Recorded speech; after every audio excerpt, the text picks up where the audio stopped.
it doesn't really affect you a whole lot, but the new California weight cutting rules, it probably affects you nothing at all. But have you looked into them at all? Have you been told about them? Or? Yeah, I know about them. I don't think it's gonna make a change. With you or for with anybody? For anybody. Why not? Well, here's the thing. My point on the thing is like you give guys 24 hours to dehydrate, that's great. They're just gonna cut more weight. You give a guy a chance, if you give a guy more time to rehydrate, you're gonna give him more motivation to cut weight. Now, if you want to squash all that, cutting weight, then have the hydration test. They're doing that. Yeah. Specific gravity. Yeah, we'll all fail it. That's what Phil said too. He said, "You guys will all fail." We'll all fail it. Not the day of weigh-ins, though, but the day of the fight. Okay, then we'll pass it, but that means nothing. I'm talking about we used to do it before we cut weight. Wrestling, we all failed it. Our heavyweight even failed. Our heavyweight with 20 pounds overweight failed the test. The average human being is dehydrated. I guarantee if I give you a gravity specific test right now, you'd fail it. Probably. You know what I'm saying? But the thing is like, you wanna incur weight cutting when the fight's announced or signed, to have the athletes take a hydration test right then, weeks out, check their weight, see where they're at. Because if they're like 30 or 40 pounds over, dehydrated then guess what? Maybe they should cut weight. But the thing is, like, that's not gonna do nothing. People are still gonna cut weight. Of course. It's nice, it's a great idea though. Hey, it's better for someone like me because I can make weight sooner and just chill for the rest of the day. Right. So it'll be at 10 a.m. Yeah, I can make weight tomorrow. You know what I'm saying? Maybe tonight. You know what I'm saying? Right. Cut weight. I don't cut weight. I just work out and the weight just falls off me. Right. So, with I guess what they're going to be doing is that the day of weigh-ins, the doctor is going to look at you guys and just look for like signs of like severe dehydration, and then if like a fighter is, if the doctor thinks that a fighter is severely dehydrated, they'll call the fight off, and then they'll do the specific gravity test the day of the fight to make sure, because they want to make sure that fighters don't go into the fight dehydrated as well. Well, here's the thing. Here's the thing. Okay, I'm confused because so they're gonna have fighters look at the fighter. They're gonna have doctors look at the fighters to see if they're dehydrated. When? Day of the weigh-in. Day of the weigh-ins. Right. Everyone's gonna be dehydrated. Yeah. But they're looking for like real bad dehydration. It depends. Everybody's different. Everybody's different. Because I made 184 pounds, and people look at me, I was dehydrated, but guess what? I'm still coherent. I'm still moving around, full energy, full spirit. I see guys cut 5 pounds, it looks like they cut 30. Right. It just depends on how you react to not having food in your system, and how you react to just working out and going away. And some people are stressed out going away, so they react a little different. So to me, that's boo-boo. The whole thing, that having a doctor look at somebody and be like, hey, so what if a guy looks great and is well composed, but they're severely dehydrated? Right. Well, I hope a doctor would know the difference between a guy, Let me tell you something. If I cut weight and a doctor saw me, I had all the signs of dehydration, but I wasn't confused. Like, confusions are dehydration. And I had my wits about me. How can they tell me I'm dehydrated? Right. Unless they looked at my urine. Sure. Yeah, it's definitely not like an exact science. Not exactly. You gotta do it before and after. Right. You see a person who's walking around weight, do his fat testing, hydration testing, and then after weight cut, you look at his face, look at his body, look at his fat percentage, look at his urine again.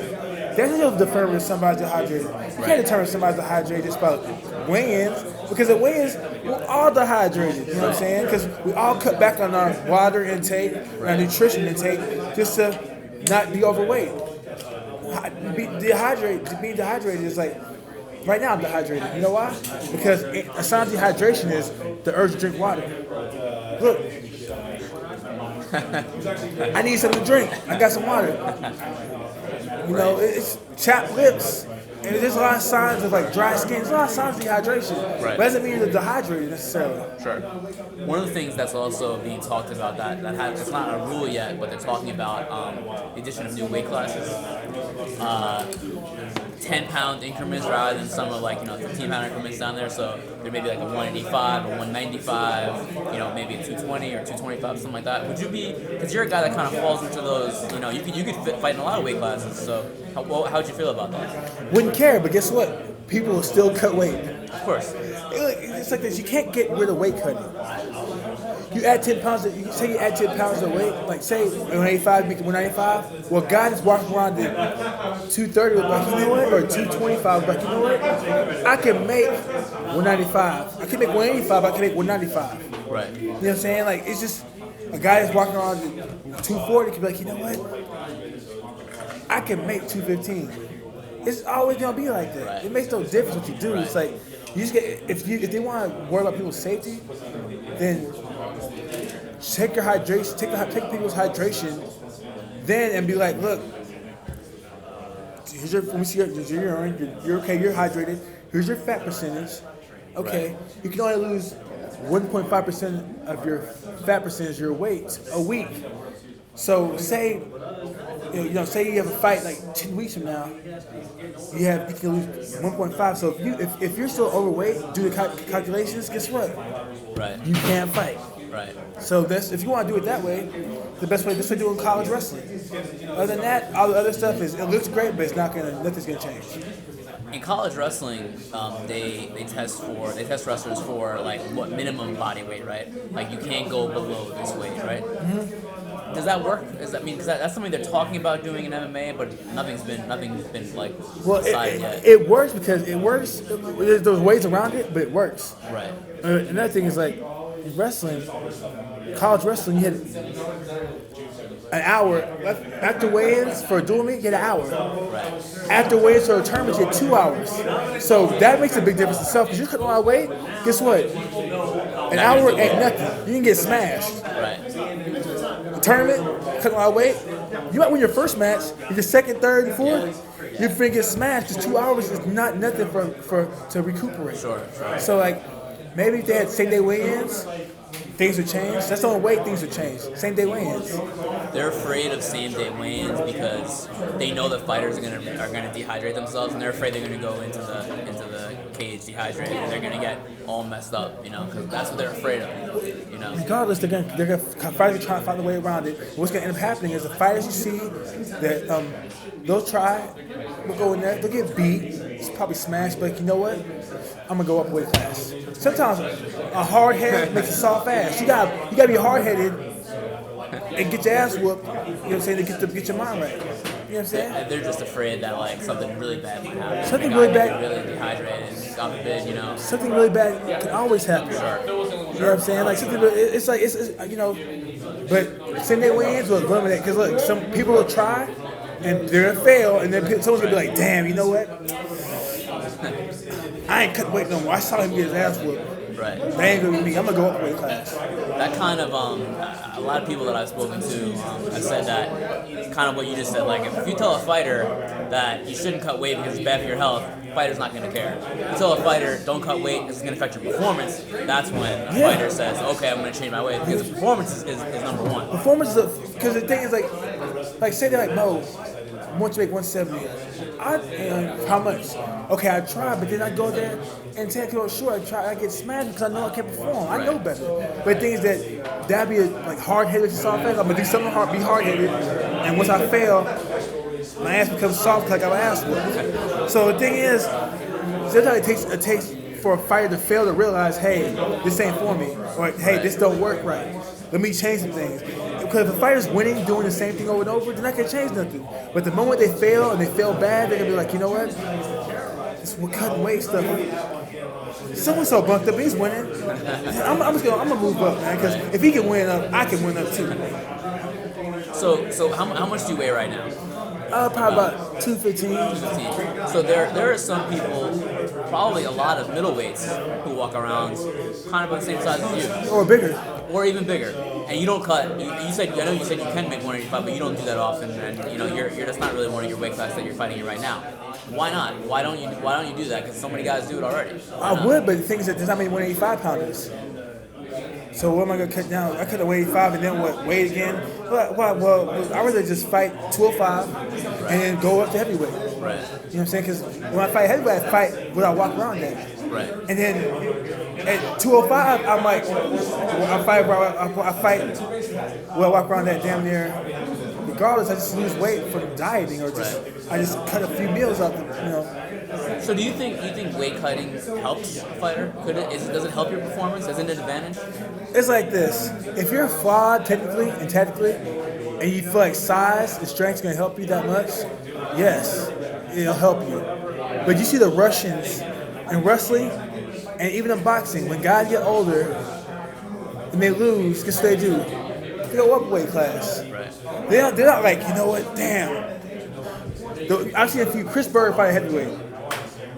Everyone's like, he'd be a great cruiserweight or a light heavyweight because he's smaller heavyweight. Right. Guess what's done, man? Not done, but he's a great boxer. Guess what he did?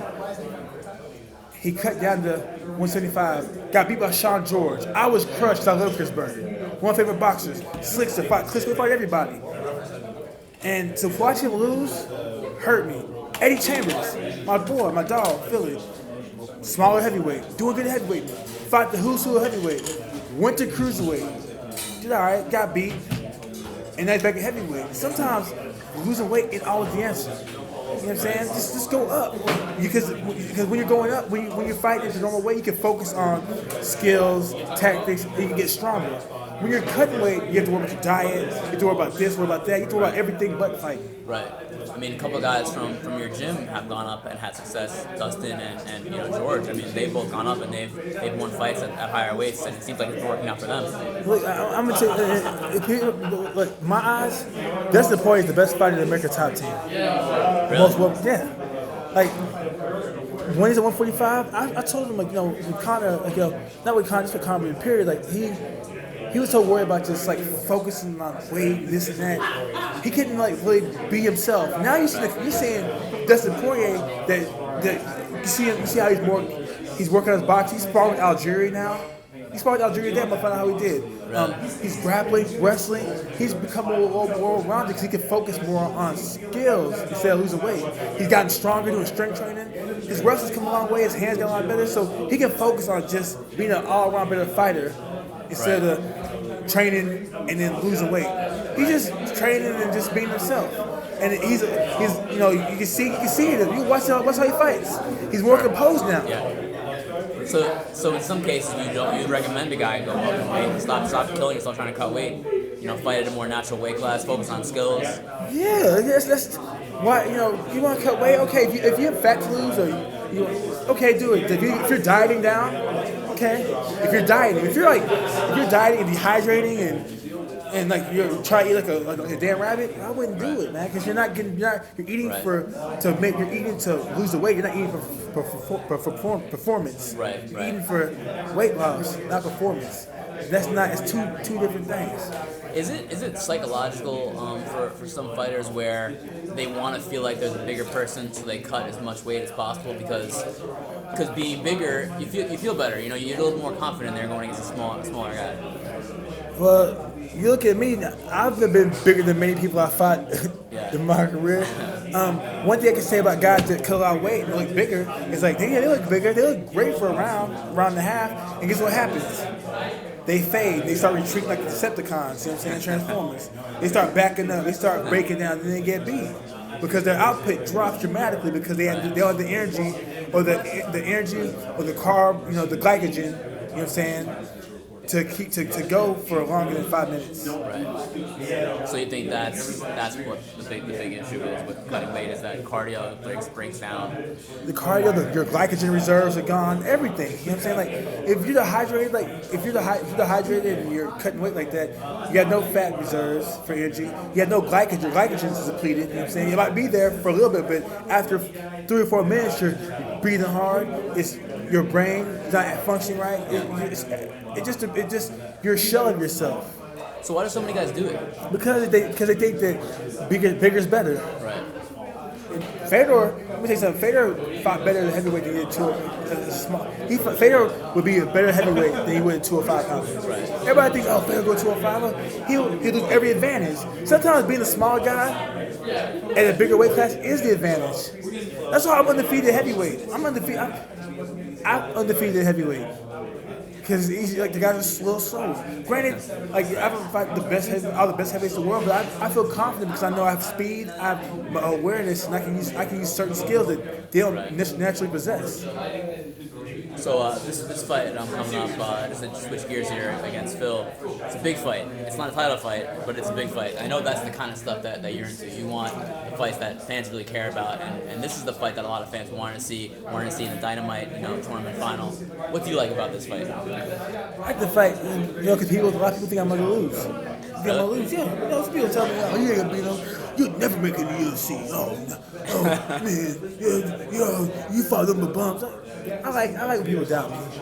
It's cool because really I've been doubting my whole life. You know what I'm saying? Like, to get where I got was actually impressive. Now I think about it, because I thought that was be natural, but then I started thinking about, like, when I first started wrestling, I wasn't supposed to win state. I wasn't supposed to get a scholarship to college. I was supposed to be All-American, be a national champion. Never supposed to be in the Olympic trials, to be an Olympic alternate. Never supposed to win all these tournaments overseas. Never supposed to be a Strikeforce champion. Never supposed to make it. I've overcome a lot of odds, you know what I'm saying? And I'm just going to keep on doing that. Is it a fight against Phil and would beating Phil be almost validation for you? Because you said so many people come at you and say, oh, you're not going to be in the UFC. You beat Phil Davis, he's beaten almost everybody in the UFC. So would that be validation for you in a way? No, because I don't care about the UFC.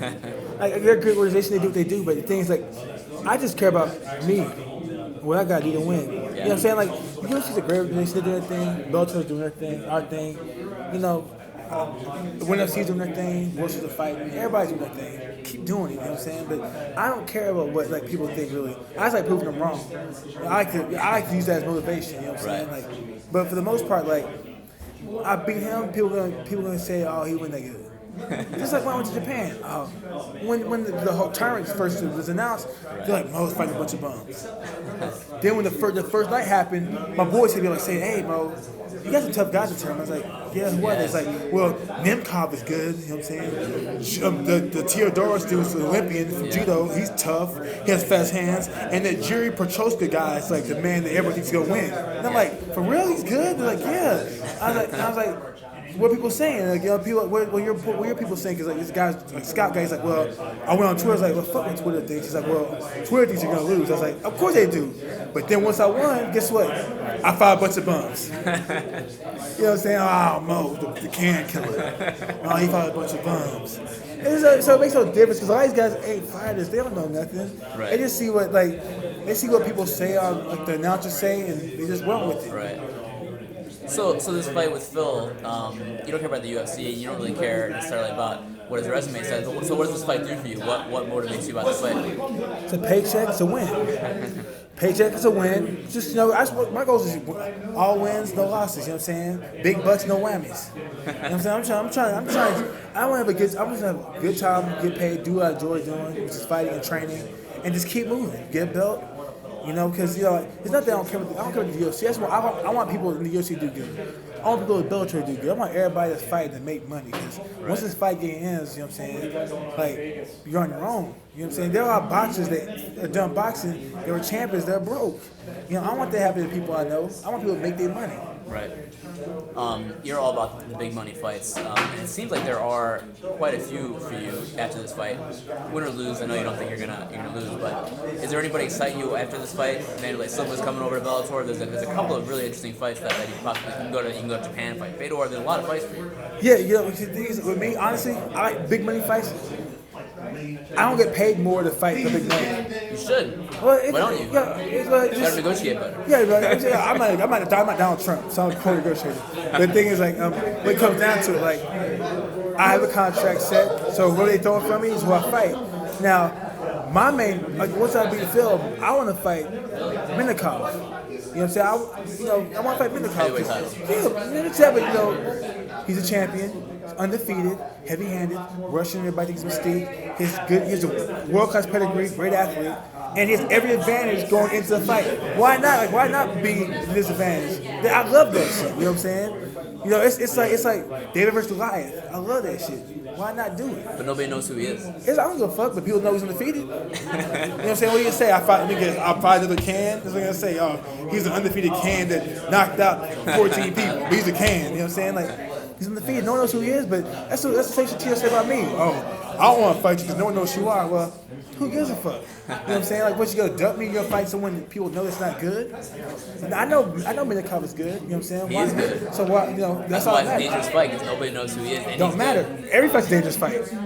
They say about 100 bricks, oh man, you fight 100 bricks, a dangerous fight. Yeah, okay. Every fight's a fucking dangerous fight. You know what I'm saying? Because you go in there with someone trying to harm you. Now, if they're trying to play cat patty cake and they're trying to harm them, dangerous fight for them. They trying to harm me back. So, what do you want next after this? Do you have any plans?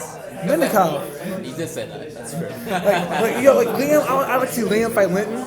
Liam's hurt, but Liam's gonna fight Linton? No, I'd like to see him fight Linton. He's hurt. Look at him winning the belt. You've already beaten Linton. Why is Linton getting a title shot? You've already Well, he's won, but I'm saying like after I win, I'm not gonna just jump into it. I want to fight Minikov. You saying fight Not Minikov? Then Liam's hurt. Let Liam fight, England from his people. When we fight Minikov, I beat Minikov.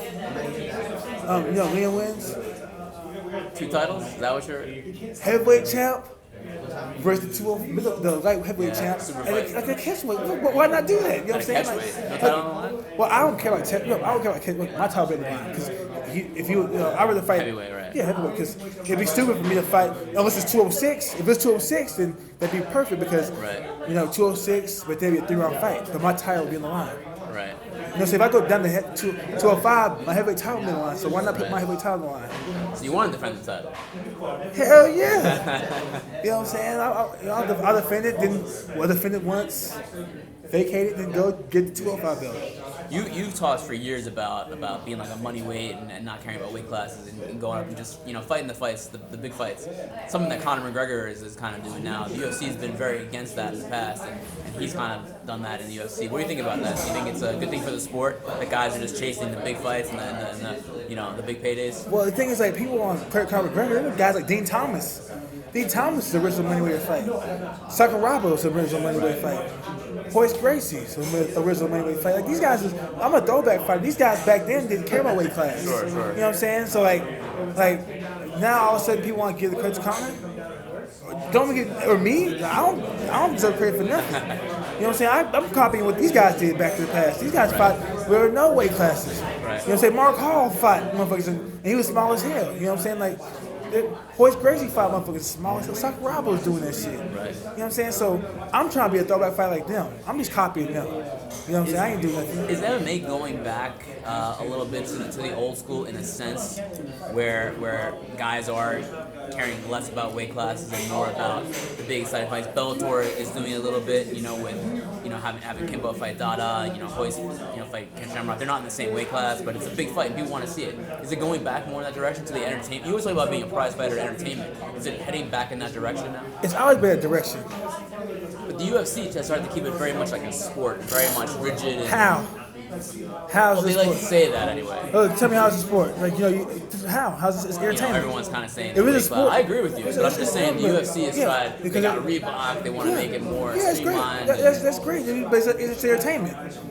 It's entertainment. I agree. You know what I'm saying? Like it's entertainment. Like, for instance, like CM Punk. I like CM Punk. I want him to do good. I want him to win this fight. But he has no experience. But he's in the UFC. But you can't bash him. He brings eyes to the network. Right. So you need to sign him. And when he fights, he's going to do over 1 million views, over 1 million buys. I know he will. And he's going to win. You know what I'm saying? But it's entertainment. You know what I'm saying? Like, they had Kimbo first. Sure. Entertainment. How come no one's bashing them when they signed Kimbo back then? They had Take Abbott. Sure. People watch Take Abbott because he go out there, it's entertainment. MMA is entertainment. It's hard. There's no true ranking. There's no true ranking system. Right. My boy Dan Cormier is the champion. Got hurt. Now they got an interim belt. You know what I'm saying? John Jones is fighting OSP. Right. OSP's record the past 3 fights is what, 2-1? Why didn't Glover Teixeira get a title shot? Huh? He's fighting Rashad. So have OSP fight Rashad. Have Glover fight John Jones for the interim belt if they want to do it that way. It's just entertainment. It's things that they're trying to. They want to match the treatment fights so people tune in. 'Cause you got OSP who's a hell of an athlete. You have John Jones who's a hell of an athlete, and people are like, oh, who's gonna win this fight? Entertainment. There's no true ranking system. All that's just smoke and mirrors. Just to get fans involved. There ain't no true ranking system in this shit. There's so many fighters though. There's so many of your peers that don't want to embrace the fact that it's entertainment, and they don't want to. They want it to be a sport. They just want to say, I'm gonna go in, I'm gonna fight, I'm gonna win, I'm gonna get my check, and I'm gonna go home, and that's it. Yeah, and that's why Conor McGregor and Ronda Rousey get so much burn because they understand that it's entertainment. You gotta go out there. You gotta sell a product. Right. That's why they get so much burn. You know, some cats like, well, and he's one hell of a competitor. I went out there and gave it my all, and I came up with the victory. And people are sitting there, let me get some popcorn. Because we fuck what this dude's talking about. You know what I'm saying? People want to be entertained. They want to be entertained when you're coming to the cage, while you're in the cage, and when you're leaving the cage. They want to be entertained because that's like pro wrestling shit. I went to Ring of Honor, and I was entertained from start to finish. I watched WrestleMania. I was like, WrestleMania was alright. It was good, but I was entertained. You know what I'm saying? And MMA, sometimes you're like, damn, this is boring. You're not a big MMA fan. Well, I do. Not current day MMA. No, I like watching my friends fight, people I know, and I like watching the legacy. I like watching Titan, you know what I'm saying? AFC. I like watching the grassroots. I watch Bellator. You like Invicta? You're a big Invicta fan. Invicta, you know what I'm saying? Invicta. But I like watching the grassroots. The people try to hustle. It's like college. It's like watching college basketball. People like college basketball, college football because these people try to hustle to the top. So I like watching the grassroots. We want Bellator. Bellator has some undercard. Or the undercard's good because you see these motherfuckers going out there laying on the line because they're trying to be like, okay, I want to get signed with Bellator. And you see other guys that sign with Bellator, they don't have a name, but they're like, fuck it, I'm gonna go out there and lay on the line because I want people in the world to know who the fuck I am. Because in Bellator, they push certain people, and some people don't get pushed until they do something big. So everybody's trying to do something big. You know what I'm saying? Yeah. That's good. It's good, yeah. It's breeds competition. Right. Cool. Thanks, man. No problem. Appreciate it.